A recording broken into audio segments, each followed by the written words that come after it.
Hi hello ನಮಸ್ಕಾರ ಎಲ್ಲರಿಗೂ welcome back. ನಾನು ಅನುಷಾ ಮಿನಿ ಬ್ಲಾಗ್ಗೆ. ಏನಂತ ಹೇಳಿದ್ರೆ ನಾನಿವತ್ತು ಈ ತರ ರೆಡಿಯಾಗಿ ಮೈಸೂರಲ್ಲಿ ಸ್ವಲ್ಪ ಕೆಲಸ ಇತ್ತು ಅಂತ ಹೇಳಿ ಈ ರಶ್ ಒಳಗಡೆ ಮೈಸೂರಿಗೆ ಬಂದ್ವಿ. ಸರಿ ನನ್ನ ಕೆಲಸ ಎಲ್ಲ ಮುಗಿತಲ್ಲ ಅಂತ ಹೇಳಿ ಇನ್ಸ್ಟಾಗ್ರಾಮ್ ರೀಲ್ಸ್ ನಂಬ್ಕೊಂಡು ಜುಡಿಯೋ ಸೇಲ್ ನಡೀತಿದೆ ಅಂತ ಹೇಳಿ ಜುಡಿಯೋಗೆ ಹೋದ್ರೆ ಇಲ್ಲಿ ಯಾವುದೇ ಸೇಲ್ ನಡೀತಾ ಇಲ್ಲ. ಸೇಲ್ ಬಂದು ಜುಲೈ 31st ಇಂದ ಅಂತ ಹೇಳಿ ಅಲ್ಲಿ ವರ್ಕ್ ಮಾಡ್ತಿರೋರೊಬ್ರು ಹೇಳಿದ್ರು. ಸರಿ ಹೆಂಗೂ ಬಂದಿದೀವಲ್ಲ ಅಂತ ಹೇಳಿ ನನ್ನ ಮಗಳಿಗೆ ನಾನು ಬಟ್ಟೆ ಹುಡುಕ್ತಾ ಇದ್ರೆ ನಮ್ಮ ಅಕ್ಕ ಮತ್ತೆ ತಂಗಿ ಬಂದು ಇವ್ರಿಗೆ ಎಕ್ಸೆಸ್ ಗಿಂತ ಕಡಿಮೆ ಸೈಜ್ ಬಟ್ಟೆ ಬೇಕು ಅಂತ ಹೇಳಿ 7 to 14 ಇಯರ್ಸ್ ಮಕ್ಕಳ ರ್ಯಾಕ್ ಅಲ್ಲಿ ಬಟ್ಟೆ ಹುಡುಕ್ತಾ ಇದ್ರು. ಸರಿ ಇದನ್ನೆಲ್ಲ ಮುಗಿಸ್ಕೊಂಡು ಬಿಲ್ಲಿಂಗ್ ಮಾಡಿಸ್ಕೊಂಡು ಹೊಟ್ಟೆ ಹಸಿಯುತ್ತಿದೆ ಅಂತ ಹೇಳಿ ಬರ್ಗರ್ ಕಿಂಗಿಗೆ ಬಂದ್ವಿ. ಮತ್ತೆ ಫುಡ್ ಎಲ್ಲ ಆರ್ಡರ್ ಮಾಡ್ಕೊಂಡು ಜ್ಯೂಸ್ ಎಲ್ಲಾನು ಕುಡ್ಕೊಂಡು ಕಾಮಿಡಿ ಮಾಡ್ಕೊಂಡು ಬರ್ಗರ್ ಕಿಂಗಿಗೆ ಬಾಯ್ ಬಾಯ್ ಹೇಳ್ಕೊಂಡು ಬಸ್ಸಿಗೆ ಲೇಟ್ ಆಗುತ್ತೆ ಅಂತ ಹೇಳಿ ಬಸ್ ಸ್ಟ್ಯಾಂಡಿಗೆ ಬಂದ್ವಿ. ಸರಿ ದಾವರ್ತಿದೆಯಲ್ಲ ಅಂತ ನೋಡಿದ್ರೆ ಇಲ್ಲಿ ₹1 ಕಾಯಿನ್ಗೆ 1 ಲೀಟರ್ ನೀರು ಅಂತ ಹೇಳಿ ತೋರಿಸ್ತಿತ್ತು. ಸೊ ಚೆಕ್ ಮಾಡೋಣ ಅಂತ ಹೇಳಿ ನಾವ್ ₹2 ಕಾಯಿನ್ ಹಾಕಿದ್ವಿ. ಅಲ್ಲಿ ನೀರೇ ಬರ್ಲಿಲ್ಲ.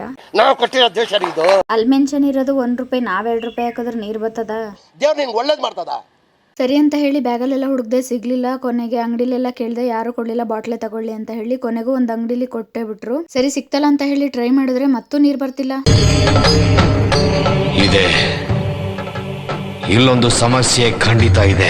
ಇದೇ ಸರಿ ಇದೆಯೋ ಇಲ್ವೋ ಅಂತ ಹೇಳಿ ಪಕ್ಕದಲ್ಲಿ ಟ್ರೈ ಮಾಡಕ್ ಹೋದ್ರೆ ಕೊನೆಗೂ ನೀರ್ ಬಂತು. ಸರಿ ಸೇವ್ ವಾಟರ್ ಸೇವ್ ನೇಚರ್ ಅಂತ ಸ್ಲೋಗನ್ಗೆ ಜೈ ಹೇಳಿ ನೀರ್ ವೇಸ್ಟ್ ಮಾಡಬಾರ್ದು ಅಂತ ಟ್ರೈ ಮಾಡಿದ್ರೆ ಆಗ್ಲೇ ಇಲ್ಲ, ನಗು ಬಂದ್ಬಿಡ್ತು. ಇವತ್ತಿನ ದಿನ ಈ ರೀತಿ ಇತ್ತು. ಇದೇ ರೀತಿ ಹೆಚ್ಚಿನ ವಿಡಿಯೋಸ್ಗಳು ಬೇಕು ಅಂದ್ರೆ ನನ್ನ ಅಕೌಂಟ್ ನ ಫಾಲೋ ಮಾಡ್ಕೊಳ್ಳಿ. ಇದೇ ರೀತಿ ಸಪೋರ್ಟ್ ಮಾಡ್ತಾ ಇರಿ.